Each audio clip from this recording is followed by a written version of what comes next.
तो आज third lecture है मोल कंसेप्ट का। आज हमने भी बेसिक देखा है कि किस कंपाउंड में कितने मोल्स होंगे किसी एलिमेंट के।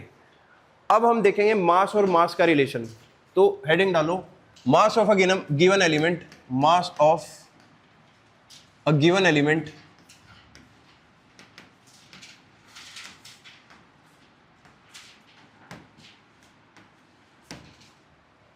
in given mass of a compound, in given mass of a compound, या simply in given mass of a compound, या सिंपली तुम इसको मास मास रिलेशन भी बोलते हो कि मास को मास के साथ कैसे रिलेट किया जाता है। ठीक है, तुम्हें हुआ क्या, तुम्हें कोई कंपाउंड देंगे कि इसका इतना ग्राम ले रखा है, तुम्हें बताना है इस कंपाउंड में कितना ग्राम कोई एलिमेंट है। ऑक्सीजन भी हो सकता है, हाइड्रोजन भी हो सकता है, एल्यूमिनियम भी हो सकता है। तो लिखो जैसे calculate mass of oxygen, calculate mass of oxygen in 16 grams SO3, in 16 grams of SO3। 16 gram SO3 अगर मैं लूंगा तो उसमें कितने ग्राम ऑक्सीजन होगी। मैं इसके दो तरीके बताऊंगा, जो तुम्हें अच्छा लगे तुम वो फॉलो कर सकते हो। एक बार ये निकालना वैसे तुम्हारे हिसाब से कितना आना चाहिए। सॉल्यूशन कराता हूं, एक तो मैं कराता हूं फर्स्ट मेथड, जो कन्वेंशनल बच्चा करेगा। फर्स्ट मेथड के अकॉर्डिंग क्या है, मुझे 16 ग्राम SO3 दे रखा है, तो मैं सबसे पहले क्या निकालूंगा, मास जब भी दिया हो तो क्या निकालेंगे, मोल्स। तो मोल्स ऑफ SO3 कैसे निकालूंगा, given mass W divided by molar mass.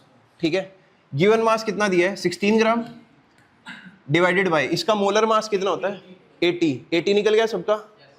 तो यहां मैंने लगा दिया 80 ग्राम पर मोल, इसकी यही यूनिट होती है, एक मोल का मास 80 ग्राम है। तो यहां से कितने मोल आ गए, 1/16 5 से 80, तो 1/5 मोल्स, या इसी को क्या बोल सकता हूं, कितने मोल्स, 0.2 मोल्स ऑफ SO3। अगर मैं इसका एक मोल देखूं, एक मोल SO3, तो उसमें कितने मोल ऑक्सीजन है, 3 मोल oxygen. 1 mole SO3 has 3 moles of oxygen, 3 moles of oxygen atoms. लेकिन मेरे पास 1 मोल नहीं निकले हैं, मेरे पास कितने मोल निकले हैं, 0.2। सो 0.2 मोल SO3 हैज कितने हो जाएंगे, 3 multiplied by 0.2, 0.6 moles of oxygen atoms. अब एक खास बात है, एक मोल ऑक्सीजन का मास कितना होता है, 16 ग्राम। तो 0.6 मोल्स का मास कितना हो जाएगा, मल्टीप्लाई कर दूंगा, mass of 0.6 mole oxygen atoms will be equal to 0.6 multiplied by एक का कितना होता है 16 ग्राम, तो कितना हो जाएगा 16 6 96, तो ये कितना हो गया 9.6 ग्राम ऑक्सीजन। तो यहाँ पे ऑक्सीजन का कितना मास आएगा 9.6। किसी को डाउट है इसमें? सबसे पहले क्या है, गिवन मास से मोल्स निकाल लो, मोल्स आ गए तो मोल से फिर से क्या निकाल लो, मास। किसी बच्चे को डाउट हो ना तो यहाँ पे देखना, number of moles is equal to given mass by molar mass. तो हमने पहले लगाया, मोल्स आ गए। अब मुझे मोल्स पता लग गए और मास निकालना है, तो मास निकालने के क्या करता हूँ, मोलर मास से मल्टीप्लाई। तो जितने भी मोल्स आए 0.6 उसको किससे मल्टीप्लाई कर दिया, मोलर मास ऑफ ऑक्सीजन से। तो मेरे पास क्या आ गया, W। डाउट है? सेकंड मेथड क्या दे रखा है, 16 ग्राम SO3, 16 ग्राम ऑफ SO3। अब मान लो जो भी जेईई या नीट के एग्जाम में बैठा है, या तुम लोग भी थोड़े टाइम में ऐसे ही सॉल्व करोगे,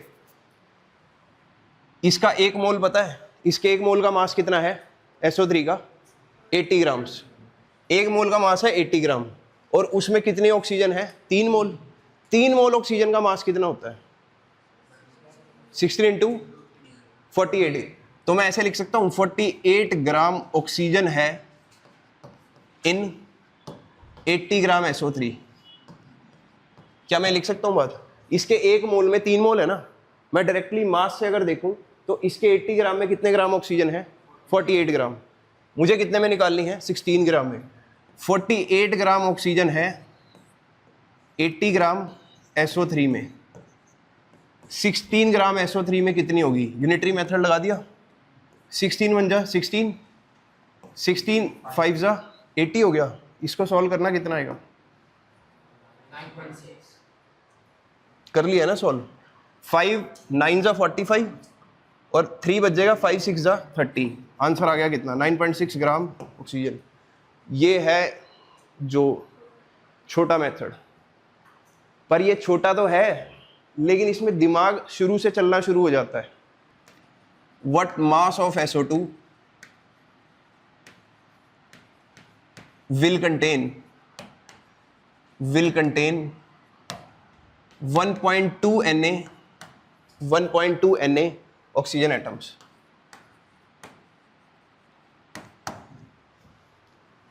कह रहा कितना मास हो SO2 का जिसमें 1.2 Na ऑक्सीजन एटम्स हों। करना। Na की जगह क्या लिख सकते हो? मोल लिख सकता हूँ। एक मोल में कितने होते हैं? Na atoms. तो Na को मोल लिख सकता हूँ। देखो बोर्ड में देखो, अरे कोई चक्कर नहीं है, लिखो। देखो कह रहा है कितना SO2 कंटेन करेगा 1.2 Na ऑक्सीजन एटम्स। पहले तो एक बात बताओ, 1.2 Na को 1.2 मोल लिख सकता हूं, है ना? एक मोल SO2 अगर पकड़ लूं, अच्छा किसी बच्चे को ये तो नहीं लगता सर ई खा जाते हैं तो सर को स्पेलिंग नहीं आते? मोल को ऐसे ही लिखते हैं, 1.2 मोल को MOL ही लिखते हैं। एक मोल SO2 में कितने ऑक्सीजन एटम्स है? 2 या 2 मोल? 2 मोल लास्ट बताया था लास्ट क्लास में। अगर वहां मोल है तो आगे भी मोल आएगा। एक मोल SO2 में 2 मोल O एटम्स हैं, करेक्ट? तुम्हें कितने मोल ऑक्सीजन एटम्स चाहिए? 1.2 मोल। तो क्या इसका 1 मोल लगेगा? नहीं, इससे तो कुछ कम ही लगेगा। तो यूनिटरी मेथड लगा सकता हूं। 2 मोल ऑक्सीजन है कितने में? 1 मोल SO2 में। उल्टा लिख दिया, एक सेकंड रुको। हमें निकालना क्या है? SO2।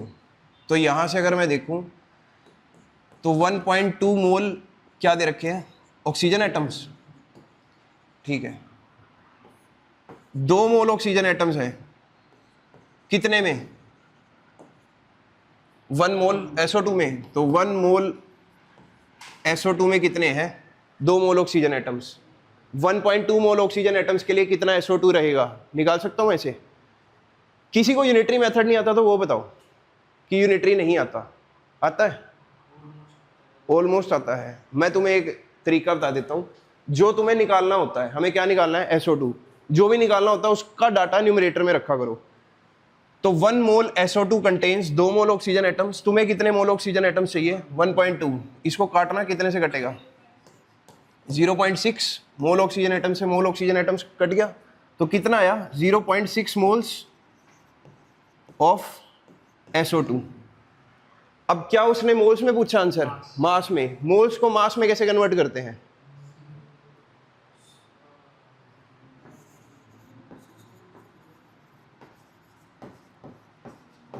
अब नहीं, कैसे करते हैं? किससे? Na से। मोल्स का फॉर्मूला क्या होता है? Number of moles is equal to mass upon molar mass. तुम्हें मोल्स पता है? ये नहीं पता? मोलर मास पता है SO2 का? तो नंबर ऑफ मोल्स को किससे मल्टीप्लाई करते हैं? मोलर मास से। तो 0.6 को मल्टीप्लाई करूंगा मोलर मास से। कितना मोलर मास निकाला इसका? 64। इसको सॉल्व करना, कितना आएगा? 64 इंटू 6, 6 4 जा 24, 6 6 जा 36, 37 38 डिवाइडेड बाई 10, 38 पॉइंट। खत्म। अच्छा, स्कूल में मैडम इसको कुछ कह रही थी तो इसने नहीं सुना? अच्छा, तो तुम राजदूत का काम कर रहे हो? अच्छा, बता दे, बता दे। क्या कह रही थी मैडम? अच्छा, चलो करूं आगे, अगला क्वेश्चन लिखो, what mass of H2SO4 contains, what mass of H2SO4 contains 80 gram oxygen. कह रहा कितना H2SO4 का मास लूं कि उसमें 80 ग्राम ऑक्सीजन आए। हो गया माधव? नहीं हुआ? कोई इसमें कोई वो नहीं है डिफिकल्टी। ध्यान से देखो, सॉल्यूशन करते हैं एक सिंपल स्टूडेंट के तरीके से। कुछ भी इसमें मान लो केमिस्ट्री नहीं है। इसका 1 मोल का मास कितना है H2SO4 का? 98 ग्राम है। मैं लिख देता हूं, चलो, मोलर मास ऑफ H2SO4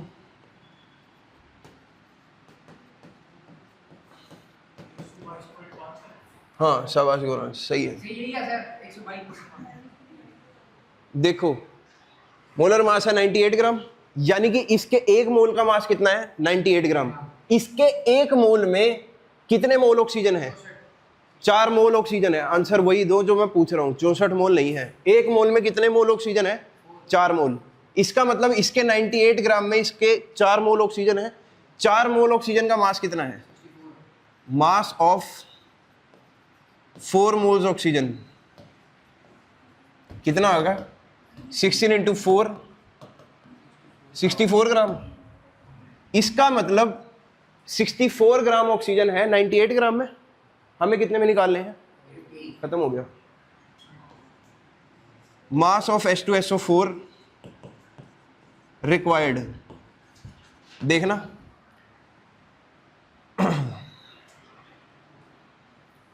98 ग्राम में कितने ग्राम ऑक्सीजन है? 64 ग्राम। 98 ग्राम H2SO4 में 64 ग्राम क्या है? ऑक्सीजन। हमें कितना ऑक्सीजन चाहिए? 80 ग्राम। ग्राम ऑक्सीजन से ग्राम ऑक्सीजन कट गया, इसको करूं कितने पे जाएगा? 16 4 जा 64, 16 5 जा 80, 4 2 2 जा 4 और ये कितना हो गया? 49। 49 इंटू 5 9 5 9 जा 45, 5 4 जा 20, 225 डिवाइडेड बाई 2 कितना आ गया? सॉरी 245, हाँ 45 होता ना, 5 9 जा 45, तो ये कितना हो गया? 245 डिवाइडेड बाई 2 कितना हो गया? 122.5 ग्राम्स।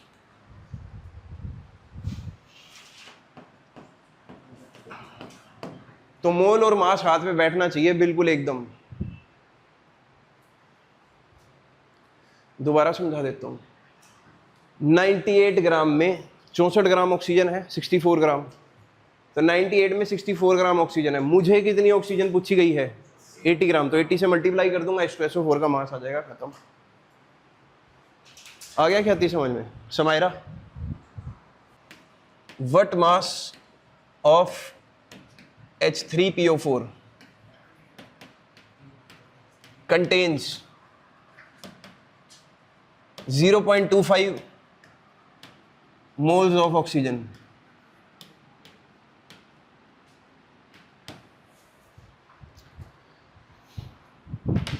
कह रहा है H3PO4 का कितना मास ले लूं कि उसमें 0.25 हो?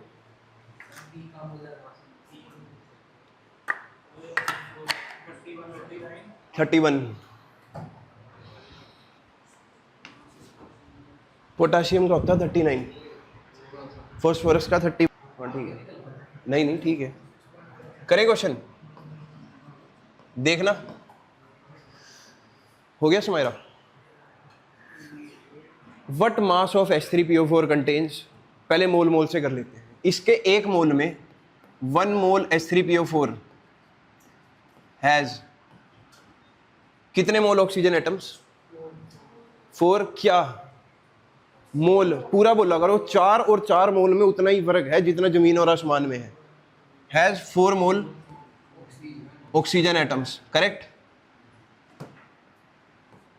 इसका क्या पूछ रखा है? मास। तो इसको मास में कन्वर्ट कर लूं पहले। 1 मोल का मास कितना आया? मोलर मास 98 ग्राम। तो इसका मतलब मैं ये लिख दूं 98 ग्राम H3PO4 हैज 4 मोल ऑक्सीजन। लिख सकता हूं? मुझे निकालना है कि कितना मास हो H3PO4 का जिसमें 0.25 मोल्स ऑक्सीजन हो। 98 ग्राम H3PO4 में कितने ऑक्सीजन है? 4 मोल ओ एटम्स। मुझे कितने ऑक्सीजन एटम्स निकालने को बोला गया है, तो मल्टीप्लाई कर दिया 0.25 मोल ओ एटम से। मोल ऑक्सीजन एटम से मोल ऑक्सीजन एटम्स कैंसिल आउट हो गए, इसको हटाया 100 हो गया। 25 आंसर, 25 4 से 100, 98 बाई 16 6 96, खत्म हो गया आंसर।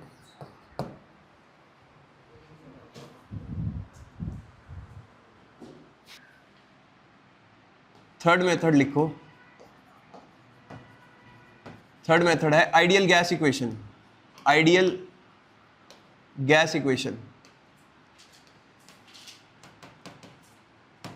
पहले तो आइडियल गैस इक्वेशन पता होनी चाहिए। ये होती है PV is equal to nRT। ये तीन लॉज को मिलके बनी है, वो लॉज गैसियस स्टेट में है, उसको पढ़ेंगे कभी बाद में। अभी तुम्हारे लिए यही जरूरी है, PV is equal to nRT।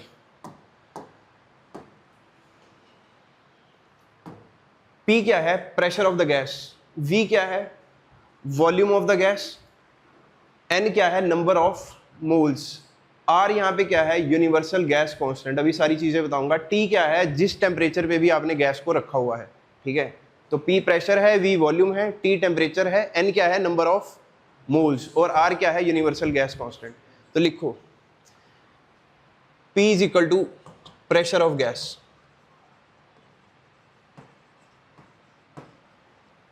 Pressure of gas. तुमने प्रेशर की कोई यूनिट पढ़ी है? पास्कल। अब हमें क्या पढ़नी है? एटमॉस्फेरिक। एटमॉस्फेरिक शायद पढ़ी भी हो किसी ने। 1 atm। तो 1 atm में कितने पास्कल होते हैं ये भी पता होना चाहिए, क्योंकि एग्जाम में क्वेश्चन पास्कल में आ गया और मुझसे एटमॉस्फेयर में निकला ना तो प्रॉब्लम हो जाएगी। 1.01325 इंटू 10⁵5 पास्कल। लिख लो 1 atm में कितने पास्कल होते हैं? 1.01325 into 10⁵5 pascal.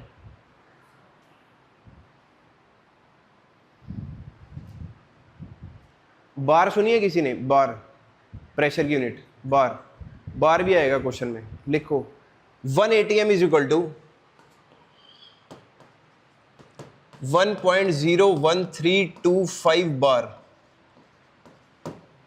1 atm is equal to 1.01325 bar. तो बार बड़ा या एटीएम बड़ा? ऐसे ही पूछ रहा हूं, बार बड़ा या एटीएम बड़ा? एटीएम बड़ा, क्योंकि 1 पॉइंट, वैसे तो ऑलमोस्ट दोनों ही सेम है, क्योंकि 1 और 1 डेसिमल प्लेसेस में फर्क है। कौन बड़ा इनमें से? 1.01325। इतने बार जब कलेक्ट करूंगा तब जाके क्या बनेगा? एक एटीएम। तो बार स्लाइटली बड़ा होता है एटमॉस्फेयर से, ये भी पूछ सकता है। बच्चे वहां पे पेपर में नहीं ये कर पाते, अभी तो तुम चिल मोड में हो। V है वॉल्यूम ऑफ गैस। V क्या है? Volume of gas.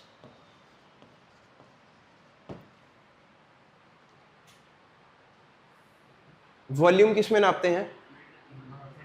Centimetre cube में नाप सकते हैं, लीटर में नाप सकते हैं, मीटर क्यूब में नाप सकते हैं, डेसीमीटर क्यूब में नाप सकते हैं। तो सारी कन्वर्जन पता होनी चाहिए। तो मीटर क्यूब में बोला जैसे दिग्विजय ने,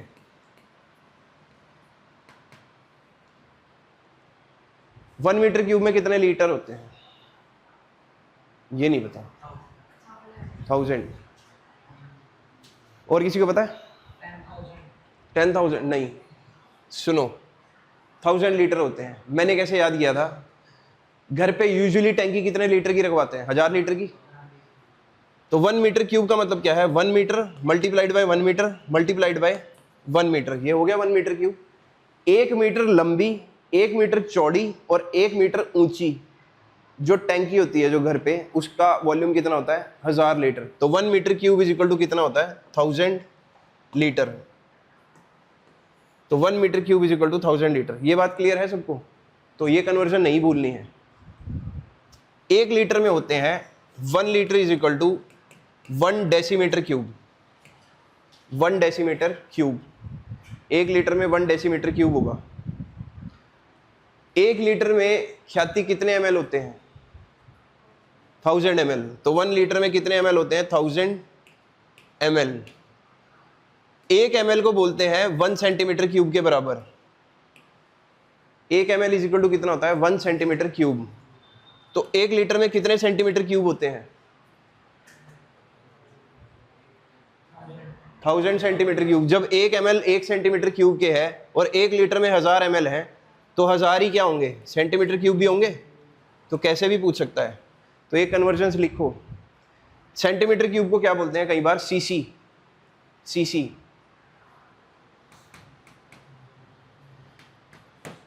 क्या बोल रहा है?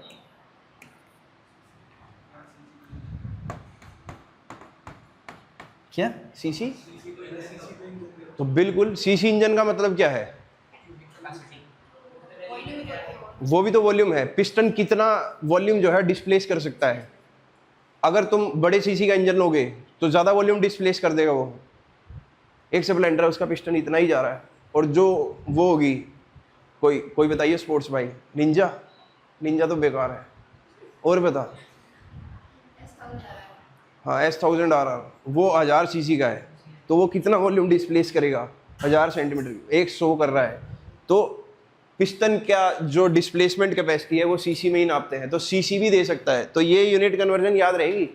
कल का दिन कुछ नहीं करना, तुम्हें ये याद रखना है कि किसमें कितने यूनिट होती हैं। कल को मैं कुछ पूछूं फिर तुम्हें यूनिट के लिए बार बार पेज खोलना पड़ रहा है, तो वो नहीं होना चाहिए।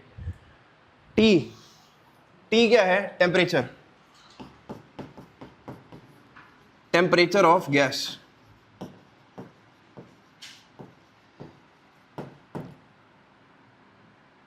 टेम्परेचर किस में नापते हैं? हाँ, एक मिनट। हाँ, क्या आइडियल का मतलब क्या है?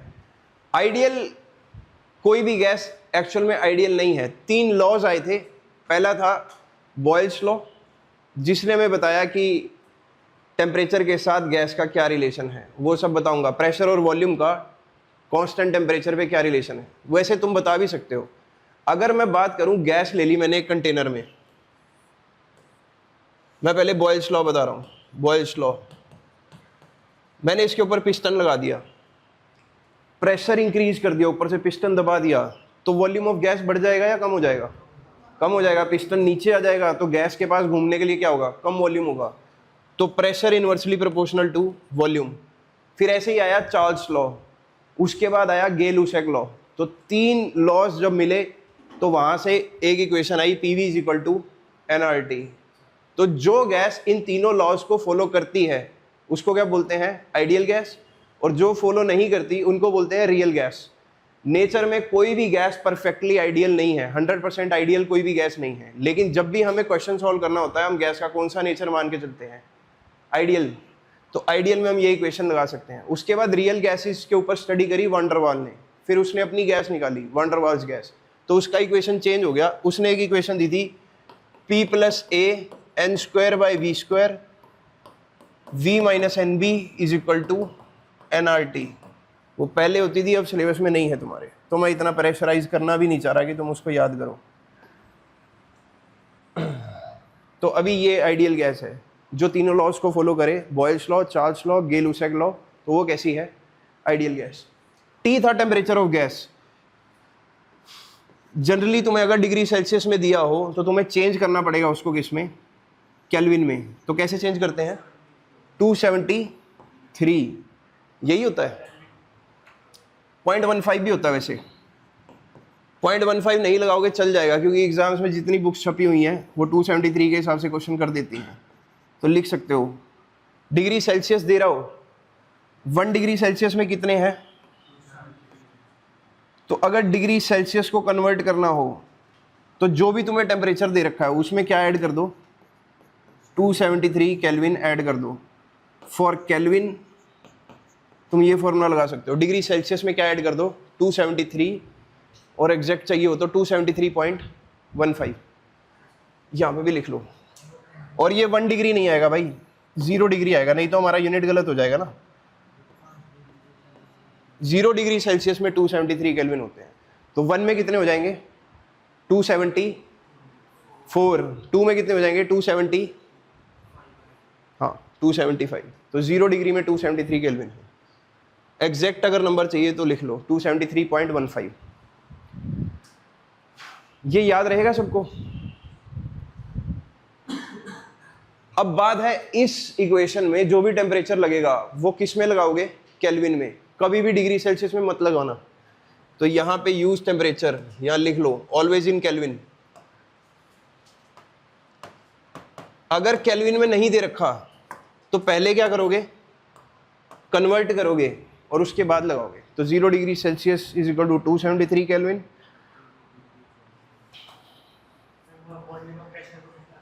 क्या चीज? प्रेशर को हम यूजुअली लिखेंगे एटीएम में, तो यहाँ पे प्रेशर एटीएम में होगा, वॉल्यूम लीटर में होगा। जो भी ऐसा यूनिट्स हैं हम वही फॉलो करेंगे। हो गया? अब लिखो आर क्या है। आर तुम्हारे लिए नई चीज है, ये उतार लिया सबने। अब लिखो आर। आर क्या है यहाँ पे? Universal gas constant. Universal gas constant. इसकी वैल्यू जो इस चैप्टर में यूज करनी है वो है 0.0821। यूनिट्स की बात करता हूं तो लीटर एटमॉस्फेरिक पर केल्विन पर मोल। 0.0821 लीटर एटमॉस्फेरिक पर केल्विन पर मोल। ये कैसे आई होगी? घबराने की बात ही नहीं है। पीवी इज इक्वल टू क्या था? एनआरटी। तो आर का रिलेशन क्या आएगा? PV upon NT. प्रेशर की यूनिट किस में लगाई? एटीएम में। वॉल्यूम किस में नापा? लीटर में। Divided by mole. और टेम्परेचर किस में रखा था? केल्विन। तो यूनिट क्या बनी? लीटर एटीएम पर केल्विन पर मोल।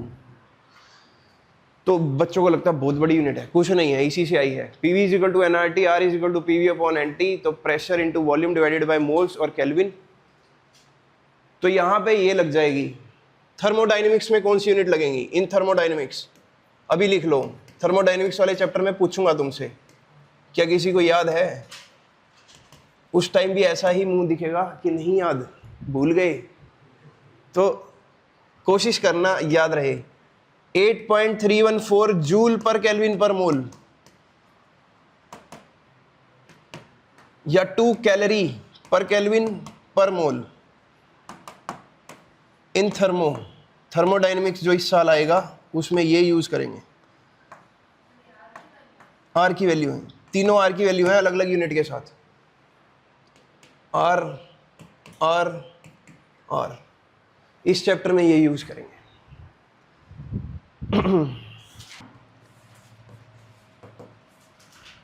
A gas is given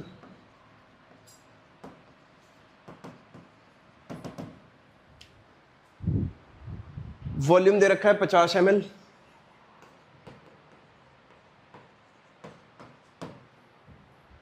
pressure दे रखा है 2 atm। देखो हो तो जाएगा, ये सबसे आसान काम है। पीवी इज इक्वल टू क्या था? एनआरटी। एन क्या हो जाएगा? PV by RT. पी दे रखा है 2 atm, चेंज करने की जरूरत है? Volume 0.02 litre. तो 50 डिवाइडेड बाय क्या करा हुआ है? लीटर में चेंज कर दिया मैंने इसको। हाँ वही आ जाएगा फिर उसके बाद। अब डिवाइडेड बाय आर की वैल्यू 0.0821। टेम्परेचर की वैल्यू क्या आएगी? 300 केल्विन। सोल्व हो जाएगा क्वेश्चन, करते रहना बैठ के कैलकुलेट, वही आएगा जो तुम लोग बोल रहे हो। अब अगली हेडिंग डालो एसटीपी। एसटीपी कई बार तुम्हें क्वेश्चन में एक स्टेटमेंट देखने को मिलेगी, STP, gas at STP. STP का मतलब क्या है? Standard temperature pressure. Standard temperature pressure. Standard temperature pressure. तो जब भी तुम्हें दे रखा हो a gas is at STP, तो एसटीपी का मतलब क्या है? दो तरीके हैं। पहली थी ओल्ड कन्वेंशन, 2013 से पहले ओल्ड कन्वेंशन चलती थी, उसके बाद I knew convention. New convention पहले मैं ओल्ड कन्वेंशन के हिसाब से बता देता हूँ, क्योंकि कुछ बुक्स जो हैं वो पहले ही छप चुकी हैं 2013 से, उसके बाद मॉडिफाई भी नहीं हुई। तो YIT क्या करता है, तुम्हें देगा कि वॉल्यूम की वैल्यू कितनी लेनी है, या तुम्हें न्यू कन्वेंशन के अकॉर्डिंग चलना है या ओल्ड कन्वेंशन। तो देखो, ओल्ड कन्वेंशन पर प्रेशर को लिया जाता था 1 atm और टेम्परेचर को फिक्स किया जाता था 273 केल्विन। बात समझ में आ रही है? तो जब यहाँ से मैं वॉल्यूम देखता था गैस का, 1 मोल गैस का वॉल्यूम, चलो अभी बताता हूँ। अब जो नई कन्वेंशन आई तो उसका प्रेशर कितना रखते हैं 1 बार, और टेम्परेचर वही रखते हैं कितना 273 केल्विन। तो कोई बहुत बड़ा फर्क आएगा इसमें? नहीं आएगा, क्योंकि 1 atm इज इक्वल टू कितना बार था, 1.01325 बार। तो बहुत ज़्यादा फर्क नहीं है। लेकिन जब वो यहाँ से वॉल्यूम ऑफ 1 मोल गैस निकालते थे, volume of 1 mole gas, 1 mole ideal gas, तो PV इज इक्वल टू क्या था, nRT। तो V की वैल्यू क्या हो जाएगी, nRT बाय P। यहां पे बोल रहा है 1 मोल गैस का, तो N की वैल्यू 1 रख दूं, R की वैल्यू क्या रख सकते हैं 0.0821, टेम्परेचर की वैल्यू क्या रखेंगे 273 अपॉन प्रेशर की वैल्यू कितनी रखेंगे 1 atm। तो जब यहां से ये वॉल्यूम निकालते थे तो आता था 22.4 लीटर। 22.4 लीटर, 1 मोल आइडियल गैस का वॉल्यूम कितना आता है 22.4 लीटर। जैसे मान लो यहां पर मैं 1 मोल आइडियल गैस भर दूं तो उसका वॉल्यूम कितना ऑक्यूपाई होगा 22.4 लीटर। बाद में जब न्यू कन्वेंशन आई तो इसके हिसाब से जब वॉल्यूम कैलकुलेट किया तो वो आया 22.7 litre for 1 mole ideal gas, for 1 mole ideal gas. तो आजकल वो एग्जाम में देता है कि टेक वॉल्यूम एस 22.4 या 22.7, और बाय चांस मान लो तुम्हें नहीं दे रखा, अगर ऊपर 2 के मल्टीपल्स आ रहे हैं न्यूमरेटर में, तो तुम नीचे वैल्यू क्या रखोगे 22.4, क्योंकि ये इजीली कैंसिल आउट हो जाएगा, तो तुम्हारा आंसर निकल जाएगा। कहीं ऊपर 2 के मल्टीपल आ रहे हैं, तुम नीचे 7 से उसको डिवाइड करने की कोशिश कर रहे हो, तो थोड़ा सा एक्स्ट्रा टाइम लगेगा तुम्हें, तो तुम वहां पर ये यूज कर सकते हो। और अगर तुम्हारा मल्टीपल नहीं आ रहा तो क्या यूज कर सकते हो 22.7। अदरवाइज वो एग्जाम में देगा कि टेक वॉल्यूम एस 22.4 या 22.7। इस इक्वेशन से मोल निकल सकता है, निकल सकता है। एसटीपी पे डायरेक्ट दे दो, कैसे निकालेंगे देखते हैं। अब मैं न्यू कन्वेंशन के हिसाब से चल रहा हूं। By new convention, by new convention, by new convention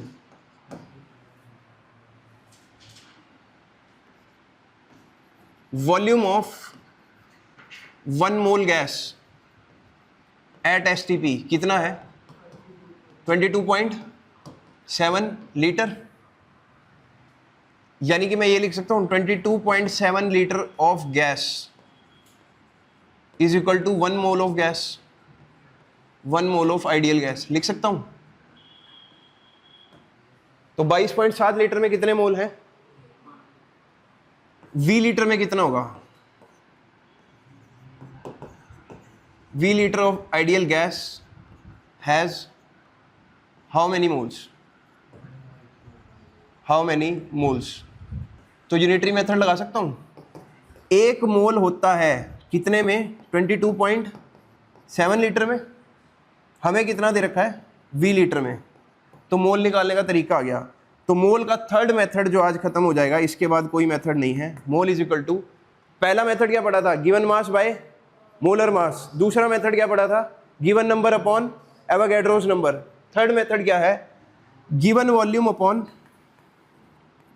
given volume upon 22.7। Third method ये है given volume in litre divided by 22.7 litre.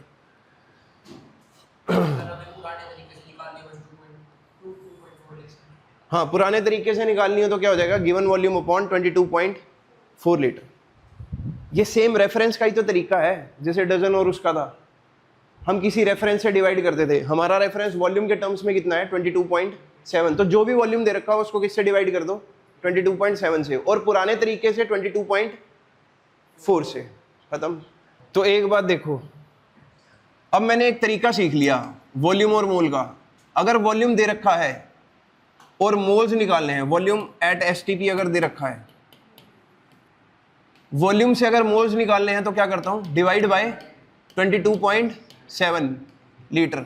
अगर मोल्स दे रखे हो और वॉल्यूम निकालना हो तो क्या करूं, मल्टीप्लाइड बाय 22.7 लीटर, खत्म। तो ये मेरा थर्ड मेथड था निकालने का। तो एक कड़ी कॉमन है इन सब की, वॉल्यूम, मास और नंबर की एक कड़ी कॉमन है, कौन सी, मोल्स। तो सबसे जो मेन कड़ी है मेरी वो क्या है, मोल्स।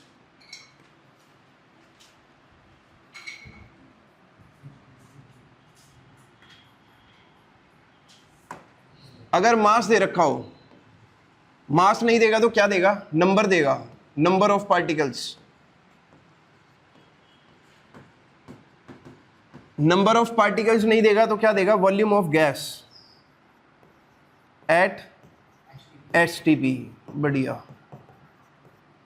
तीनों की एक ही पसंद, मोल्स। तुम मास से किस में जा सकते हो, मोल्स में। कैसे जा सकते हो, डिवाइड बाय मोलर मास कर सकता हूं। मोल से मास में जाना हो तो मल्टीप्लाइड बाय मोलर मास। मोल से अगर नंबर ऑफ पार्टिकल से मोल्स में आना हो तो डिवाइड बाय एवोगैड्रो नंबर। मोल से नंबर ऑफ पार्टिकल्स में जाना हो तो multiplied by Avogadro's number. Volume से मोल्स निकालने हो तो डिवाइड बाय 22.7 लीटर, ऐसे किया था। मोल से वॉल्यूम निकालना हो तो multiplied by 22.7 litre.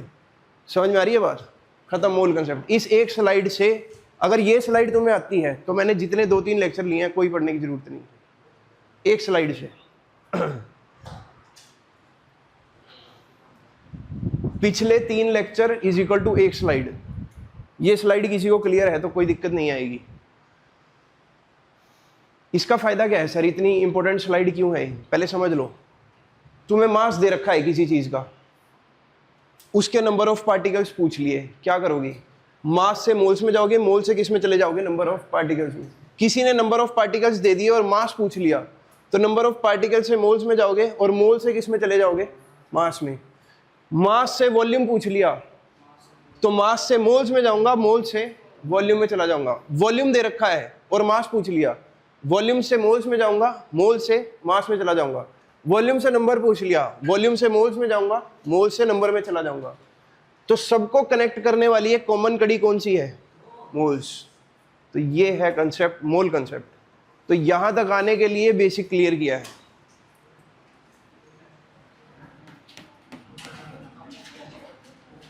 In short